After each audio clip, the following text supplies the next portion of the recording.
কারো ক্যান্সার দেখে যদি এই দোয়াটা আপনি বিশ্বাসের সাথে পড়েন, জীবনে কোনোদিন ক্যান্সার রোগে আক্রান্ত হবেন না। দুর্ঘটনা দেখে যদি পড়েন, ওই দুর্ঘটনা আপনাকে স্পর্শ করবে না। যে কোনো কারো বিপদ দেখে যদি কোনো বিশ্বাসী বান্দা এই দোয়া পড়ে, বিশ্বনবী বলেন লাম ইউসিবহু যালিকাল বালা, ওই বিপদ তাকে আর ধরবে না।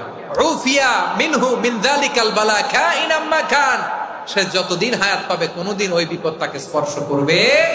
অনেক সময় আমরা দেখি হাসপাতালে ক্যান্সারের 3rd স্টেজে চলে গেছে, লোকটা হ্যাংলা হয়ে চিকন হয়ে হায়রে কি কষ্ট পায়, দেখি না?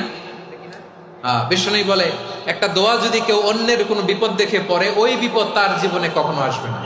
অনেক সময় হয় যে আমরা মহাসড়ক দিয়ে যখন চড়ি, দুর্ঘটনায়, আইরে আল্লাহ, দুর্ঘটনায় মানুষের মাথা একদিকে, দেহ আরেকদিকে, ব্লিডিং, এরকম হয় না? আল্লাহ তুমি হেফাজত করো। বিশ্বনবী বলেন এই দুর্ঘটনা দেখে কেউ যদি এই দোয়াটা পড়ে, তার জীবনে সে কোনোদিন এরকম অ্যাক্সিডেন্টের সম্মুখীন হবে না। বিশ্বনবী বলেন অন্যের বিপদ দেখে কেউ যদি পড়ে আলহামদুলিল্লাহিল্লাযী আফানি মিম্মা বাতালাকা বিহি ওয়া ফাদ্দালানি আলা কাসীরিন মিম্মান খালাকা তাফদীলা, মানে প্রশংসা সেই আল্লাহর, যে আল্লাহ তাআলা তোমাকে যেই জিনিস দিয়ে পরীক্ষা করেছে আমাকে ওইটা থেকে বাঁচিয়ে দিয়েছে। তোমাকে আল্লাহ যেই বিপদে ফেলেছে আমাকে ওই বিপদ থেকে তিনি মুক্ত রেখেছে, আর তার অনেক সৃষ্টির উপর আমাকে তিনি প্রাধান্য দিয়েছে। সুবহানাল্লাহ পড়েন।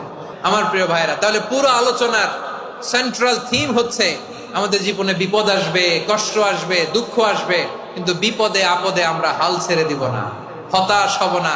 মুমিন হতাশ হয় না, নিরাশ হয় না, হাল ছেড়ে দেয় না। মুমিন ভরসা রাখে একজনের উপর। আওয়াজ করে বলুন তিনি কে? বিপদে পড়লে আমাদেরকে উদ্ধার করে কে? আবার আমাদেরকে যদি কোনো নেয়ামত আল্লাহ দিতে চান, ওইটা কেড়ে নেওয়ার ক্ষমতা কারো আছে? তাহলে আমরা কানেক্টিভিটি বাড়াবো কার সাথে? আমাদের প্রার্থনার ফরিয়াদের হাত তুলবো কার কাছে? রাজি আছেন? পটুয়াখালীর ভাইয়েরা, মনে থাকবে কথাগুলো?